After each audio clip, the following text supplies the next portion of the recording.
Hello princesses! Today I'm going to be talking about the Etude House Double Lasting Foundation in the shade Vanilla. This foundation was released about a month ago now and it was only available on the Etude House website. So it arrived at my doorstep on Monday. I'm filming this on the Tuesday and it will be uploaded on the Wednesday. I originally only meant for this to be like a first impression sort of style review to show you guys the colours and if you should even invest in the foundation, because when I bought it there were like no reviews in English or any swatches that I would sort of trust. But since wearing it on the Monday as a sort of preview, I do not think I can do a review on this properly because it is just so far from my natural skin colour that I really can't do any proper wear tests on it. Although I mean technically, like, I did a wear test on Monday for the photos and I'm doing a wear test today and I'm not going outside of my house, but it's just so far away from my natural skin colour that I won't be wearing this at all pretty much ever again. So this is what we've got, a couple of days of impressions and my thoughts on the foundation. So the product description says, long-lasting foundation, provides perfect cover and thin fitting feel. I don't know what that means. How to apply.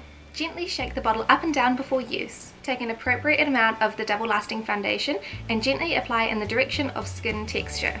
Gently pat the face with the fingertips to increase adherence and absorption into the skin. This foundation comes housed in a sturdy glass tube, which is very plain for Etude House's standards. This foundation also comes with a really interesting brush. It is angled, but it is sort of flat and then straight up, which I find very interesting. The foundation comes with a pump and a cap, which I really like. It keeps it nice and hygienic. And I purchased the shade Vanilla. This is the second lightest shade. The first looked quite pink in the pictures. The foundation has a moderate texture. It is neither runny nor super thick and it looks like it's got a lot of coverage. Initially the colour looks quite dark on my arm, but after 5 minutes it is oxidized to a shade that is at least 3 or 4 shades too dark for me. Since I purchased this foundation on its launch date, they also sent along a foundation trial kit. This trial kit contains the 4 lightest shades in the range. The little sample packets are really cool, but they didn't have the names on the back, so I did have to write them on.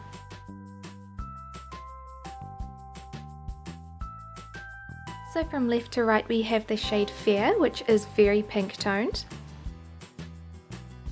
Vanilla, which is very beige. Beige, which is very yellow. And Sand, which is a darker beige.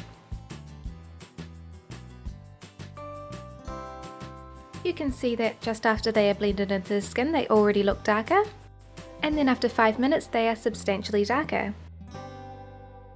For colour comparison, this is the Etude House in Fair, MAC Studio Fix Fluid in NW10, which looks yellow against this one, the Misha Perfect Cover BB Cream in 13, and the Misha Signature Complete BB Cream in 13, the Ireland CC Cream, and Anna's Sui Foundation in 100 Alabaster. You can see how much pinker the Fair shade looks in comparison to all of the other colours. It's potentially the pinkest looking foundation I have ever seen. And for the darkest shades we have the Etude House Double Lasting Foundation in Vanilla, the It Skin Babyface BB Cream in Silky, the Misha Signature Complete in shade 21, the Etude House Double Lasting Foundation in Beige, and in Sand.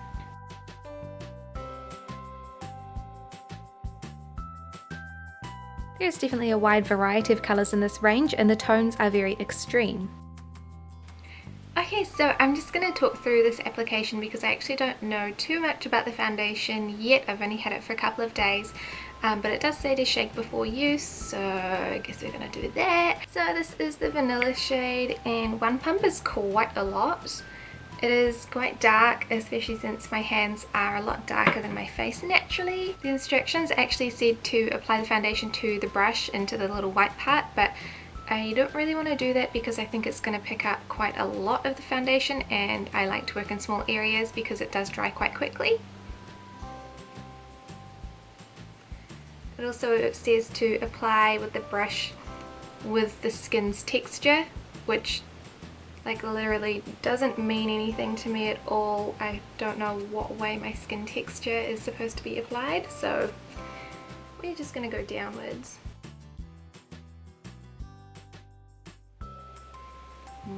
color difference is great. Okay, so this is what it looks like on half of my face. It is quite nice. It is really easy to apply even with the brush, though the brush does tend to make it a little bit streaky so that I have to reapply or reblend a couple of times. I just noticed by my mouth it's not looking so cool. So I'm just going to continue doing the other side of my face with the brush still. I don't think this brush is that good, like I wouldn't go out of my way to purchase it. It really just is a little angled kabuki brush. I don't think that the angle itself is anything special, or you know, it's not making the foundation easier to apply or anything like that. It's just, it's kind of a bit stiff, like I can hear it, which is very weird.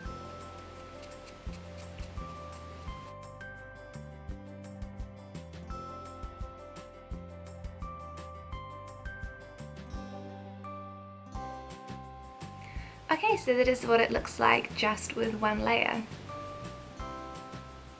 But the foundation is quite nice. It doesn't do anything for the fine lines around my eyes. It makes them look much more apparent, which isn't that nice. It's okay around pores. It's not bad, but it's not really covering either. And the color, of course, is not very good. I mean, it's even sort of darker than my hands, which are probably the darkest part of my body. It really isn't, you know, like it's not the same color as the rest of my body, which is a pity because the pink shade is really, really pink and I think it's just going to be worse. But I'm just going to carry on and set this foundation as normal. It doesn't need to be set, I don't think, for everybody. There is a little bit of transfer now, but it feels quite dry. It doesn't feel dewy and it doesn't look shiny, but I always set my foundation anyway. That is my personal preference, but if you don't want to, you do not have to, I don't think. And as normal, I'm just using the e.l.f. under eye setting powder, which I really like. And the Skinfood Silky Peach something something powder, which I pretty much always use and I have been for maybe 2 to 3 years now. This is what it looks like when it is set.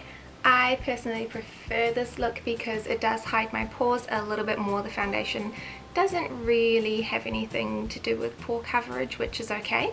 My skin looks pretty good. I can't really see any of my scarring. I can still see a couple of my really dark freckles or like my little moles, but that's fine. It's very much like the MAC Studio Fix fluid. It even kind of smells like it, mixed with a bit of floral perfume as well. So if you do like the MAC Studio Fix fluid, then you probably will quite like this foundation. So I definitely prefer this coverage. In general, I actually quite like this foundation so far, and I will keep you updated throughout the day. So it's been about 3 hours now and the foundation is still looking pretty nice. You can probably see the color difference a little bit more when the bigger lights are not on, but yeah, it's pretty intense. This is what it looks like so far. It pretty much looks exactly like it did when I first put it on. So I've had the foundation on for about 6 hours now and it pretty much looks the same as it did when I first applied it. When I first applied it, it did look a little bit dry, and so now it looks very normal and natural. It's not dewy, it's not oily, but it does look a lot less dry than it did to start with. And I really love that it's staying put on my skin. It isn't caking up or it isn't breaking up in any points, like usually around my nose and around my chin it would be breaking up. There is sort of like a little bit underneath my lip, which seems like the product has caked up just a little bit, but it is tiny and I can blend it out with my finger if I need to. So I'm actually really impressed with the staying power of this foundation, and I can see why they called it double lasting. And so this is what it looks like really close.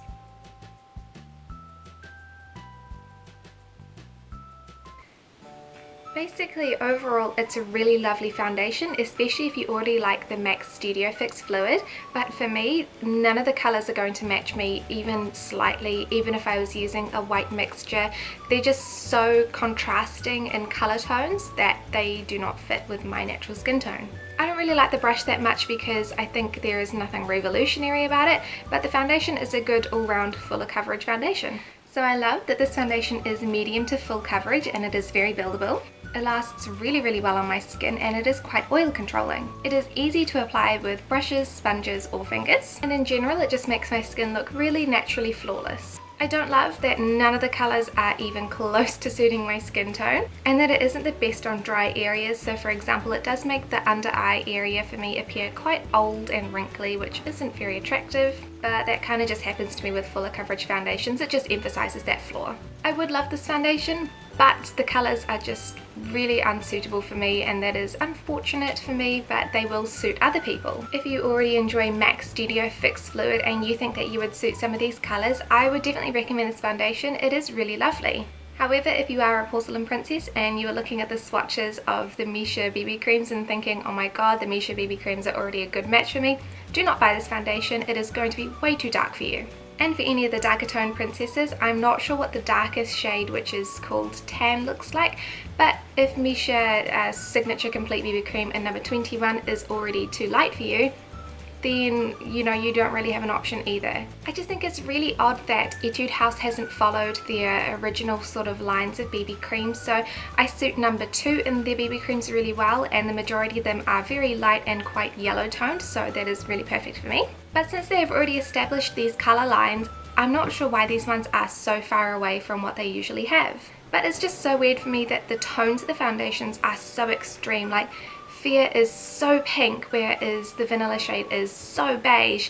They really only suit people who are on the extremes of colour tones anyway. And for my skin, I am extremely yellow, so the beige shade is more along my tones, but it is like way too dark for my skin. So although I really like the foundation, it's really just the colours that are letting me down here. But I would recommend this foundation to any princesses who already like MAC Studio Fix Fluid, are looking for a fuller coverage foundation that doesn't emphasise any flaws apart from dry skin, and really suit the extreme colour tones.